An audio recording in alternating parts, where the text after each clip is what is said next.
What happens if we dare to tear off the mask of professionalism and actually risk showing up for real? I'm your host, Miriam Hartness, and this is Unprofessionalism. I smiled and said, I found this really funny. I said that this distance between people more or less the same age at the time. And I said, I used to call Bill the CFO of the third largest industrial group in Australia. So I wonder where this difference comes from. So if you agree, we can just skip all these formalities and just call it ourselves Emanuele and Alberto. And he looked at me shocked, like I was coming like to an Alcoholics Anonymous reunion with a bottle of whiskey. but he said, okay. Emanuele, welcome to the show. Well, it's really cool to be here. And I'll tell you why, because last time it was about facilitation on the workshop work, and we talked about human connection. And this time we're actually leaning even more into how to scale humanity in the workplace. And so I feel, and then the last thing, I feel strangely at home in a space called unprofessionalism. Ooh, this warms my heart. So, yeah. So what is a story that you can tell us when you did something that could have been considered unprofessional, but actually was maybe a quite smart move? I've been thinking about this question since you started this version of the podcast, and you asked this question, and I love it. And my mind went back to the start of my journey with Ernst & Young in 2008. I was in Australia, and I was coming from ANZ Bank. And I got a call from a former colleague in the marketing department, and she called me and said, oh, by the way, we're pulling down the big billboard of you in the Perth CBD car park. And it was this 4x3 meter cardboard sign, drive your business further with ANZ, and had my face in it. It was like huge, like my face was like a meter by a meter. And my wife tells me, like at the time you were more like Brad Pitt, now you're Pita Bread face. So there's been a bit of but I guess that was good enough. And I thought it was hilarious, right? What are you going to do with a 4x3 billboard of you? So maybe I was proud as well. So I went and collected it, but I couldn't take it home. So I just cut out my face, like 1 meter by 1 meter. And I brought it into the EY office because, it was, as you do, I didn't know what to do. I wasn't going to go home with that one. So anyway, at the time, the head of business development had this one-liner about what we do, people like us in our role in client executives. And it was, we're out there to make a difference. So I don't want to see people here because if you're here, you're not selling, you need to be out there making a difference. So after a few days, before heading into a client meeting, I leaned this giant cutout face of me against my PC on my desk. And I put a big A4 paper, and in big fonts, I typed, I'm out there making a difference, back soon. So I thought it was playful and fun to do. When I came back, I remember I was called straight into his office, and suddenly I had, sort of shingles and what do you call it? Not shingles, shivers down my spine and, sweaty palms. And boy, I was in for a cold shower. He looked at me and said, clearly disappointed, we're professional executives here, and this is not the image we want to convey to the partnership. I still remember those words. It's like, I was coming from the bank and I was shocked, maybe, embarrassed. I don't know what did right, but I was confused, let's say. And so I took the sign down from the desk and I put it in a corner. And then maybe a week later, I still had it at the office. A colleague called Jay invites people to her birthday, and it's a lunch in Northbridge. We come back and I had nothing for her. I didn't even know it was her birthday. So I said, I need to get rid of this sign, right? So I wrote on my face, or next to it, I wrote with a black marker, happy birthday, Jay, with love, Manu. 20 minutes later, another reprimand, even colder this time. And I think that was the moment when, I knew I had a choice. Do I shut down that part of me, or do I just bring it and maybe tone it down, but, still have that light humor, warmth, playfulness into my work. And if that's considered unprofessional, and I don't fit in because of that, maybe I actually don't care. And I want to fit out by being my full self. So I didn't have the language at the time, but now looking back, when you think what you take away from that is that sort of idea of being professional without that humanity behind, or without being you, without that lightness that doesn't kill him. It's just in the office, it's like, it creates distance, right? And I think that sort of distance is what ultimately also impact, the way that we come to work and we bring our full self around the table and we do actually good work. Yeah. With less distance. With less distance, yes. So how did this end? How did she react to your present? And you're still with EY, 20 years later? So I assume that the playful you has survived and won, or how did it evolve? Yeah, it's an interesting story because at the time I was actually going through a personal turmoil. So I actually went back to Italy soon after. And I applied for a position and I got it because I spoke English. Apparently that was enough back in the days. But how did it evolve? It's interesting you say this because the very first interaction with a partner in Italy was very similar in terms of the distance that they wanted to uphold or to create between, this is how we work and you cannot be that person. So the incident was really that they called me and they said, you're going to work with me on this account. And he was giving me the you, like in Italy, there's this in many languages, in German as well, there's this formal way of calling someone in the third person. And then he also wanted the doctor in front, even though he didn't have a PhD, but in Italy, as long as you have a degree or you are try one, you can have it. And then he wanted the surname. So I was supposed to call him Dr. Collia and say third person. And he was calling me Emanuele and giving me this you version. First name. Yeah. So I actually, I remember that I smiled and I said, I found this really funny. I said that this distance between people more or less the same age, right, at the time. And I said, I used to call Bill the CFO of the third largest industrial group in Australia. So I wonder where this difference comes from. So if you agree, we can just skip all these formalities and just call it ourselves Emanuele and Alberto. And he looked at me shocked, like I was coming like to an Alcoholics Anonymous reunion with a bottle of whiskey. But he said, okay. Wow. So I think what I found is that in a lot of places of high formality, I was in the army as well, so very similar. The distance that people are trying to keep sometimes is more for their sort of emotional restraint and distance. And this idea that maybe officially they don't say that. They talk about, we need to be polished, we need to be predictable. Clients love that. There's a certain distance that is healthy. But unofficially, I think is this armor that they wear, and it's really about restraining emotions and keeping that distance.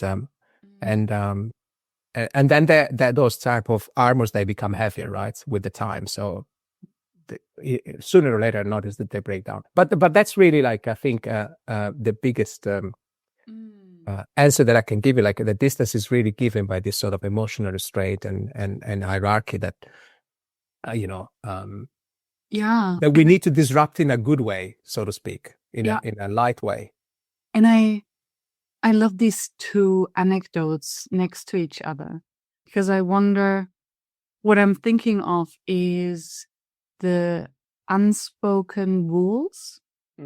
So you hanging a sign with your headshot, I'm out there, basically supporting the message of the company, was somehow stepping on someone's toes or breaking a rule you didn't even know about, and then offering a more informal way of speaking to each other.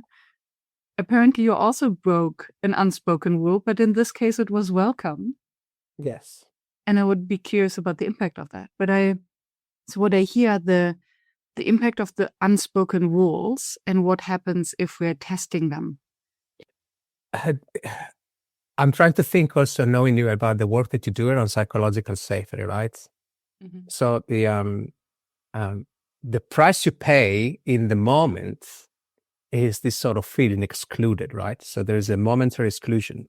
There's also confusion, so you don't really know. Maybe it's something wrong with me, and you start to realize, is this the norm, these cold conversations, or is this my interpretation of them? What is the truth in this environment? And maybe it's just the fact that, I've been misunderstood. Maybe my Italian is a bit rusty after 12 years in Australia. Who knows? But it's also like in the moment, in terms of the price you pay, it's also like some of the, because this was just a fun example now, but at the time, you really feel it, and it says, okay, sleepless nights, it's the job after I came back from Australia for 12 years. I never worked in Italy. Now I've got an opportunity to start the game and to build on what I've learned so far. And but you realize that, you need to step outside that script that they sort of placed you in, right? And the tendency, or maybe the first reaction will be to actually tone it down, right? Take away the banner, or accept the fact that that there's distance between us, and I give you this noble title, why you just call me Manu, right?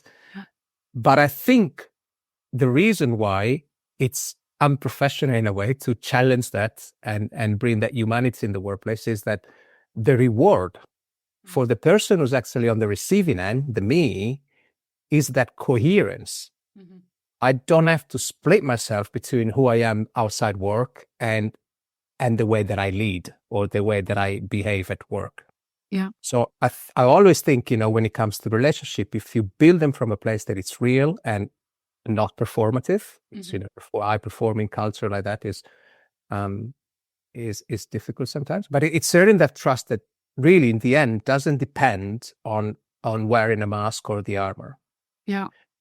So and it's so much easier to bring that consistency, right? Because you're operating from a place that is actually you. And yeah, so I think there's a price in the moment, but the reward from pushing the boundaries, I think, is that that coherence and also like what is culture in the end is people like us do things like this. So if more people feel inspired and says, I can be like that in my own way, and so yeah. Yeah, and then it's so easy to have all these assumptions of why that is. Maybe it was just for him the way of doing it. Maybe it was a way to hide his own insecurity. Do you think that something changed in your relationship? Because you were also talking about connection and how the armor, the formality can be in between the connection. So how has your relationship then changed or built from the moment that suddenly you at least addressed each other as equals? It's interesting you say that because this person retired a couple of years ago. Mm-hmm. And even though I had been working with him for over 10 years, we sent messages. And I think what happens once you strip away that sort of veneer of professionalism and distance and hierarchy, and the idea that, the credibility comes from only the output, what you get is actually you get closer, right? So I remember once this person called me in his office and it just went venting on about something, right? Mm-hmm. And I was expecting, okay, but where's the action for me? And he was just, oh, thank you for coming.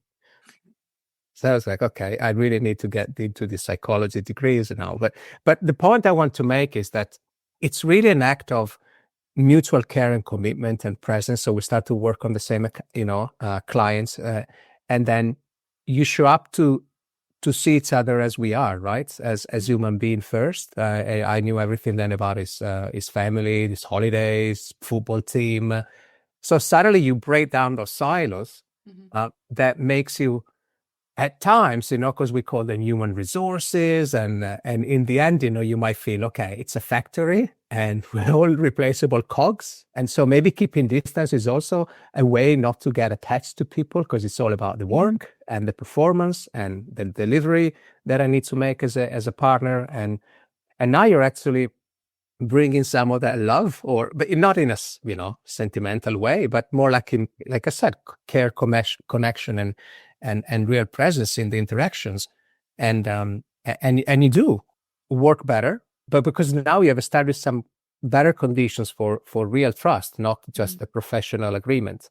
Yeah, and I love the distinction that you just made, the different perspectives. What if the professional armor is actually a way to not get attached and to keep in mind that we are all replaceable?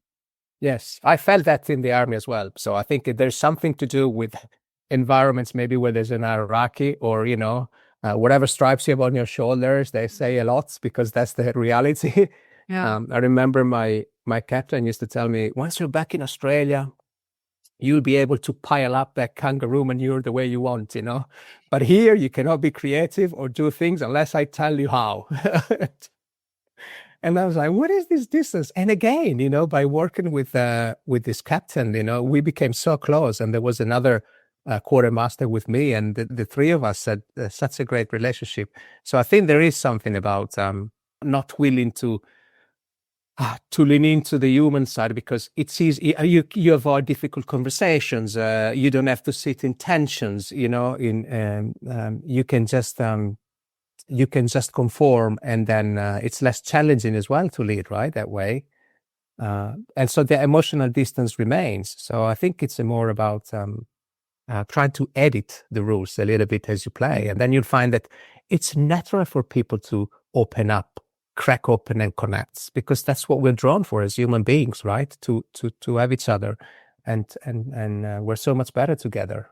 Yeah. So yeah, and somehow there's something that holds us back and makes us afraid of doing that. And I wonder what it is that makes you successful in this strategy to challenge or to challenge these hierarchies and to flatten them, because I can imagine that it's a very thin line where it could be interpreted as overstepping or lack of respect or not understanding the rules. And from how I understand you, it was mostly received with open arms and open hearts, maybe. So where do you see is the difference? well, I haven't told you about the time that actually didn't work out. Maybe that's So I had a job move. There was a sort of a pivot in my career, and opened up the opportunity to go then from Italy to working for London, so to speak, like, you know, the big area organization, global, and then pivot to the Nordics as well, in Sweden now. And I was working with a very senior, prominent partner who was not willing to actually get into any sort of widen his focus on what a relationship could be like. And I started to challenge respectfully. And I remember I had a son who was 1 year old, and he said, where are you going? It was 7:30 on a Friday. I says, I'm going home, because, well, I just got back and I forgot that we have this big meeting on Monday and you need to help me out. And I said, when did you know that? And he said, 2 weeks ago. I said, well, sorry, but not sorry. And he says, so you're telling me no? And I says, I'm telling you that I'm sure there will be people, given your seniority, they will be willing to spend the weekend working for you on this one. But I'm not one of them, because I've got plans, and I've got a 1 year old son who's probably right now almost asleep, or if not asleep. And so I said, so what do we do? Like, I'm the partner, you're the junior, no, the manager. Now you reversing roles. You're telling me what to do. I says, I'm advising you to call. I told the name, and I'm sure that they will be able to help you out. And so he did. But and then I said, okay, now I've pushed with this particular person. Maybe I pushed my boundaries too much, and then he started to really make life difficult for me, almost bullying, really, like calls, and I moved, because, you know, sometimes you have to stay honest to. Well, not sometimes. Sorry, you have to keep that integrity, and, you know, so. If there is one thing that I've always done, whether it served me well or not, is, and I'm really passionate about in my leadership development work, is what is your journey from values to behaviors? Right? Is there a coherence? Is there a way that those behaviors reflect those grounding values? And if the answer is no, that means alignment is not sustainable. You know, I realized that on a rooftop moment where I was miserable and crying, and I thought, I'm never going to compromise on that again. So I guess it's more, it's almost like one of those Romeo and Juliet stories, right? Tell me more.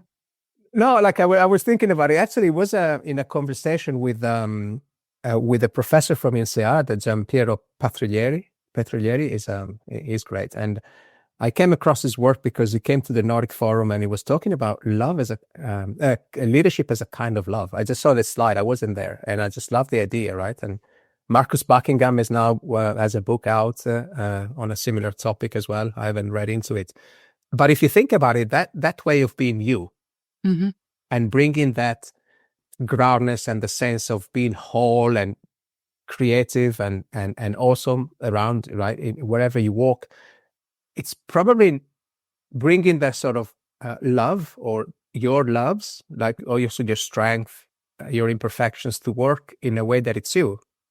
It's not the way that it's supposed to go, right? So that's why I said Romeo and Juliet, because it's a story that has captivated people for centuries. Like, I think it was like 1600 or late 1500s when it was written, because essentially it's a love story that is not supposed to exist. Yes. That's not why love stories go, you know?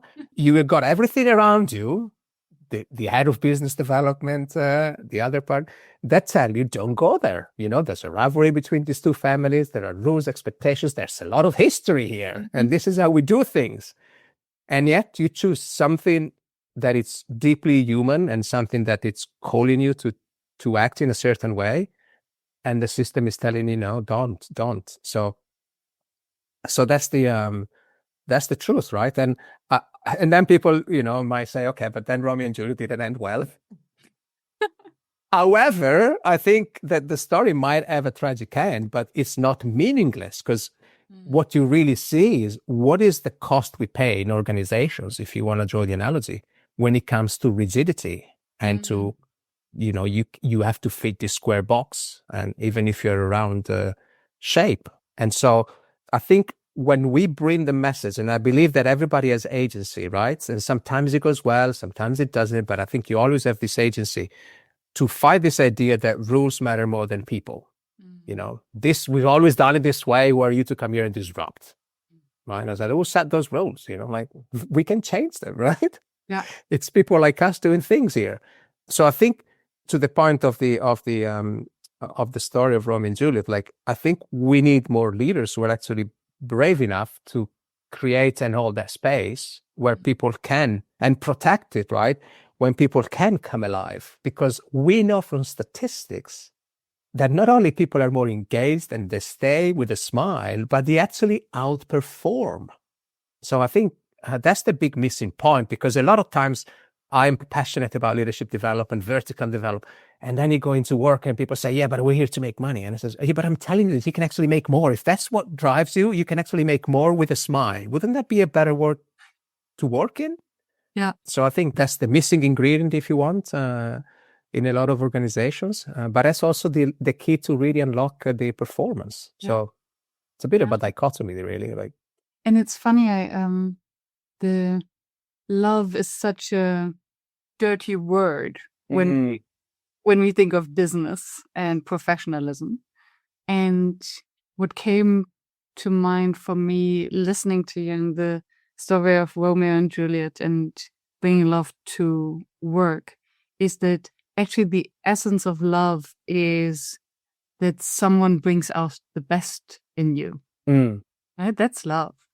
It's not the blind running around with the pink glasses, but it's the rest and assurance that someone accepts us as we are, and this brings out the best in us to show up. I love that perspective. Hell yeah, we need more love at work. Well, we do, but also because, to your point, ironically, like, you know, we dismiss it as soft, you know, what if, you know, I'm here to run $20 billion, whatever number. Yeah. And it's irrelevant to the serious business of performance that we have here. And then it's like, no, but it's actually, to your point, is the deepest commitment to someone's flourishing, you know? And if you think about it, you know, in psychological safety, we talk a lot, if people don't feel trust between individuals and that safety, that kind of, I'm safe from, there's no risk or repercussions if I voice my opinion in this room, right? And we know that that's true. And if you want to have those tough conversations that will bring out the best ideas or options, you only have those with people you've come to love. And again, we're talking about, you know, the professional type of love, if you want, you know, the working type of love. But if we just keep getting stuck in the doing, and this idea that it's all about is having this performance identity, that it's about growth, efficiency, and outcomes, and these are the lens, unfortunately, through which most of the leaders are measured, rewarded, right? Yeah. So they end up defining the identity from day one. Then on top of that, you put that in our organizations, not just professional services, there is a very competitive environment. Because Miriam, let's be honest, the two of us are looking for this partnership position and only one can get it. Mm-hmm. So how am I going to behave as a team player to you, or maybe more of a hidden agenda? This is my relationship with the guy. It's like, well, is it your relationship? So I think this sort of narrow focus on and it constricts us, right, as humans, and and by opening up, you just, and I think by opening up, what I mean, and I noticed in a workshop last week, we're so stuck into the doing. I had this workshop that was starting after lunch, and it was on storytelling. Now you're asking people to actually access the most natural operating system that we have, and it's deeply human, and connect and feel. And they come from the first half of the day, delivery work, client calls. They came in and they had all of them almost the laptops on. And I remember talking about being unprofessional. I says, well, we're going to start with something that it might not be widely common practice here, but my co-facilitator was really cool about it as well. I said, we're going to start with some breath work, eyes closed, just to make sure that you are actually landing in this space and you're arriving. Because now, but it took about an hour, and in the end, it was brilliant. We actually went overtime because they wanted to stay. The shift from the doing to actually the presence, to bringing yourself here as a human, and it was just with this meta view. It was just amazing to watch, and I was so happy that shift was unfolding in front of me. But I think that's the challenge with a lot of interventions or talks about, D&I even, or leadership development. It's all about the doing. Give us one more tool so that we can be better leaders. Give us one more checklist to be a D&I inclusive leader. Yeah. Right? And this is, well, the hard part is that it's not about adding a new sort of app features to your current apps that you're using. It's actually thinking of a different operating system altogether. Right. Yes. And I think that's where the challenge is, right? And I don't have a lot of answers apart from small practices, but it's hard. But it's possible. It is hard. And I know it from myself that the moment you start running and doing and working, suddenly all these big questions are bubbling up, right?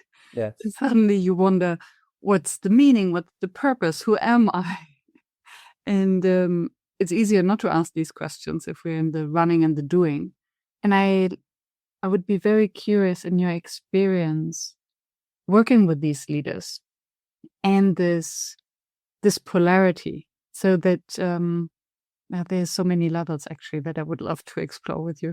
So one is, it's a very masculine way of leadership to not to have the connection, not allow any space for love, for storytelling, just doing the KPIs and the bonus. So from your work with leaders, how do you break that pattern, or at least how do you create a little crack in that pattern? That's a deep question. One thing I noticed, this was also another conversation with Jean-Pierre that I had, was it was the story when Elvis Presley came on TV for the first time. And I can't remember the name of the show, something like the Dorsey Brothers. Anyway, but it was like the late 50s, right? And of course, he had the hip shaking and, some of the moves that were considered shocking, like, taking breathing into a consulting workshop, or talking to someone and say, let's connect, let's call each other by name. So a bit of some of that might be perceived as cultural shakeups. But at the same time, I noticed that if you bring some small, tangible, sort of low-risk practices, you start to open the door. And I think what I reflected with Jean-Pierre was that it wasn't really the hips, the shaking, that was considered shocking. It was actually the sense of freedom that was coming from it, right? So I think when it comes to, because you mentioned the word polarities, when it comes to what does it mean to lead in chaos in an era where you don't have answers and you can't have answers, you can't keep up with the amount of information that is coming to you, right? The only thing you can realistically do is to actually slow down and find places, whether it's meetings or offsites or even a 2-hour workshop where you really focus in being present to one another. So when you talk about, what can be done to start to bring in more of this is this very small initiative where if it's an account meeting, you start to acknowledge people for the contribution, you start to open up and create that sort of psychological safety with questions. As a facilitator, is actually challenging if someone is speaking, dominating, and say, move your chair. I remember doing this last year. Says, can you just sit at the back? Because not only you are the most senior person, but you're also the tallest. And then every time you are also good point. So I think it's bringing small, tangible ways of being together, right? That will naturally make people feel comfortable in their presence and in the presence of others and embrace something completely different, which is a more human way to lead. And I know that it's something that everybody's drawn towards. So, for instance, I mentioned value to behaviors. We did a workshop last year when we actually got senior leaders to reflect on their values. And for many, it's actually hard because that's not what you do, right? Yeah. And what do they mean in the way that you work? And there were some wonderful stories. Some people got, emotional about it. But that's the work, I think, Yeah. Yeah. Going to places where it's not expected or they were not expecting it. But at the same time, it's it's where you're most grounded and operating from a place that is sustainably good. It starts small, I guess, but you need to have a little bit of courage, both as a practitioner or as a leadership development leader, and as a participant, right? Because it can truly change everything. Yeah. As you said, starting with the breath, helping the group to calm down. And I think, thank you for mentioning that with the values, because I think this partly answers my second curiosity that you described. You have two people, you have one partnership position. So this is a context, a fact that, and partnership is one example in consultancy, but it could be anything that creates this competition and might bring out maybe the worst of people instead of bringing out the love, the compassion, the mutual support that would be actually more beneficial for the business. Even though if this is why I love some of the programs that I facilitated and I will be facilitating in the future as well, where you take people who have been in the firm for maybe 12, 14 years, and the natural evolution is maybe looking at that partnership or super, executive type of position and getting them to reflect on how would you sign yourself off as a leader, like your sort of signature, which is you, right? Not what is expected of you, but you strip down of all these layers of conditions, expectations, ideas of success. And it's always so revealing when people realize I'm fine even without it. It's not what is going to define me, a rank or a title. Some others are actually, no, look, this is, I've been working for this, but it's not a sort of like a set outcome anymore. And for the first time, you've had this opportunity to stop the ball from rolling into this pinball machine. Use the flippers. The ball is now stopped for 5 seconds, and you go, "Oh, I've been chasing the score, and I'm not even interested anymore. I want to play." If I like the game, yes. And it's this kind of, as long as you have the carrot in front of you, you don't even realize maybe I don't even want the carrot and then the pause and the reflection where the partnership is the right for you. Yeah, and so. Yeah, I'm not saying that, I'm suggesting that half the people leave the firm, because I think that's not what happens. But what happens is that maybe you find that there is a team leader role that you're really drawn towards, or maybe there's a pivot that from audit to go to a more consultative role. There's a lot of ways that even myself, I had 5 different roles in 18 years, almost 18 years. So you keep focusing on, and this is a question that, again, creating those spaces for us to tap into our inner self, right? And raise that awareness that we hardly ever tap into, right? About what is your intention? Who is the person you want to become? And there's a beautiful phrase by the late Jim Rohn that said, success is whatever your definition, but it's something that you attract by the person you become. But if you ask a lot of people, like, what is the person you're becoming? They will give you a title. I had a counselor once who said, I want to be head of learning and development. I said, okay. I asked you want to be. Well, fine, that's a title. So I said, what do they do? He says, well, they lead a team. I said, no, but it's 9 o'clock on a Monday. What do you do? How do you have to be, in that role? And because I have no idea. I said, well, then I suggested you think about it, because you might not turn out what you actually like, right? So a lot of people have a strong why because they feel it. Maybe they've had it since they were kids and I want to be a nurse. And then you get into nursing school and you start to work in a hospital and you realize that all the time that you wanted to be a nurse because you wanted to help people, you can't. I mean, you can only take the temperature and then you have to move on to the next patient. Yeah. So this fantasy about talking to the patient and talking to the relatives of the patient and creating this beautiful environment. And it's just a managerial role, boom, boom, bed to bed until you go home.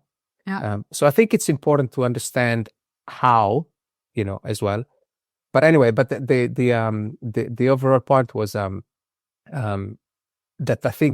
I hope that's the message from today, that if you bring your personality, meaning like you tap into that full energy of the soul. There's a beautiful book by Gary Zukav, and he talks about, when your personality fully serves the energy of your soul, so that like the full you, including, the parts that might be laughable, so to speak, that's when, it's you're truly unlocking your true potential in a sustainable way. And quite frankly, I don't care if it's not considered professional, because it is very professional, because, the work is still good, right? We always talked about this, right? I'm professional doesn't mean that you're not caring about the work. Yeah. It means that you're showing up in ways that put love as relevant to performance, and the performance becomes better. Yeah. I have 2 more questions. Yes. And the one question you can also decide not to answer and we can cut it out.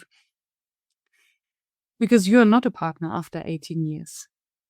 What drove that decision? My definition of success has had nothing to do with ranks.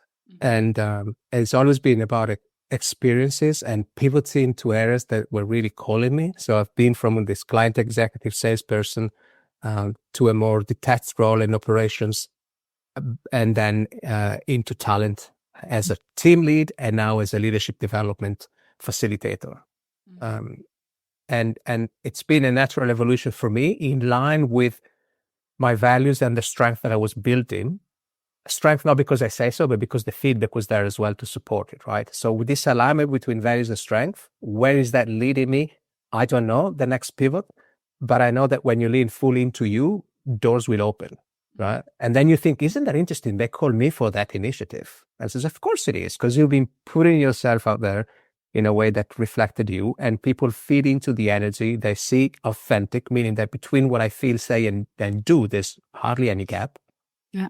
And I think that's the condition to actually flourish, right? So I'm not interested in the pressures, in the money, and that comes with that rank. Having said that, I did say this as I thought it was a powerful and motivational story to a group of new managers in Dubai. And 90% in the room was from India, and they looked at me like I was a loser. How can you be for 18 years in the same rank, without climbing the ladder? And they really challenged back on that one. Yeah, but by now you should be. I said, okay, I rest my case. Cultural nuances that I didn't consider. So it doesn't work for everyone, but it works for me and my say. I sleep very well at night. And I'm not surprised by the pushback. And I would be even less surprised if this apparently shocking story of yours will resonate later. Like, I haven't even considered that this could be something. That what else than the rank, the prestige, but also the responsibility and the stress and the overtime. Well, Yeah. this one can go down two ways. One is people, I listened to this podcast that the person that was talking was referring to another famous author who only towards the end of his life, when he was truly sick, and I'm talking like 3 days before he died, he realized I never really lived the life I wanted. But at least I got these 3 days where I realized that I die in peace. And it was really powerful. So that's one way. You never realize, or you realize too late. The other way is going back to the pinball machine. You keep playing the game and the sound is enticing, the wheels and bells, but then the ball drops and you might be 40, divorced, or you might be not happy, or you might, there's all conditions, for me, truly like being on a rooftop and realizing that what am I doing? So deciding to pivot and divorce and go back to Italy at the tender age of 36, living with my parents. But it was something that I had to do, because that breakout moment, that cracking open and entering into this identity sort of reshuffling and really doing the deep work after that, like it calls you and you can't just go back or ignore it, right? So I think eventually for everyone comes to a point where you need to lean fully into you and understand the person that you are, who you want to become, and the choices that you need to make in alignment to that. So yeah. So if there's one unprofessional advice that you would still give other people, what would that be? Well, I strongly believe that even this focus on the self-help industry, fix yourself, do yourself. I think what we lack more of is connection. And so when we talk about organizations that are typically built on, intense labor and replaceable cogs in machines, I'm not talking about my firm, I'm talking about in general, right? All the things that look unprofessional in more rigid type of environments, right? They end up, like we said, being based on distance, right? So my advice is try to break the distance and connect with people. Connect with yourself first. So this is where the inner work is important, because you can't connect with others, but then try to meet them where they are and try to really connect, because I think trying to be more human with other humans, in a system and maybe doesn't expect it. I think it's the unlock to so much happiness and joy and performance. And it's not like to be a rebel, but really to see what can become possible if we all lean into us more often. So it's a sort of courage, but you can set the bar low, right? And start with a question. So it's not threatening. That would be the answer. Is that connection is the key to reduce the distance and to bring love into the workplace. It's about care, commitment, and presence, like we said at the beginning. So thank you so much, Em. Thank you, Miriam, for having me. Lots of food for thought. Yeah. This was a conversation without the script. Now it's your turn. I'm Miriam Happness, and this has been Unprofessionalism.